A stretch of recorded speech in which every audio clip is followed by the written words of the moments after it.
Since January 1 of 2020, Kazakhstan introduced the system of compulsory social health insurance. Accordingly, the system is being implemented in the Clinical and Diagnostic Center of the International Kazakh-Turkish University, named after Khoja Ahmed Yassawi. Members of the delegation, led by Vice Minister of Health Kamalzhan Nadyrov and Chairman of the Board of a non-profit organization, Social Medical Insurance Fund, Aibatyr Zhumagulov, came to check the work of the new system and evaluate social health insurance of the medical institution.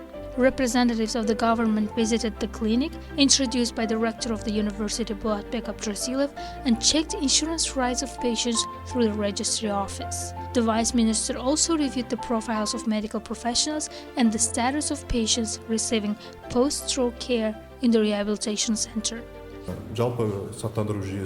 Actually, our insurance system in Kazakhstan has its own advantages.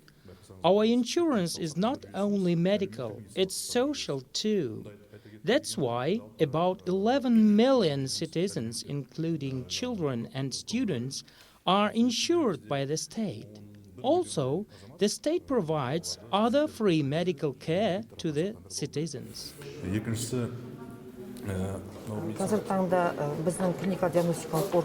Our Clinical and Diagnostic Center offers high-quality medical care to the entire population of the Turkestan region and the city.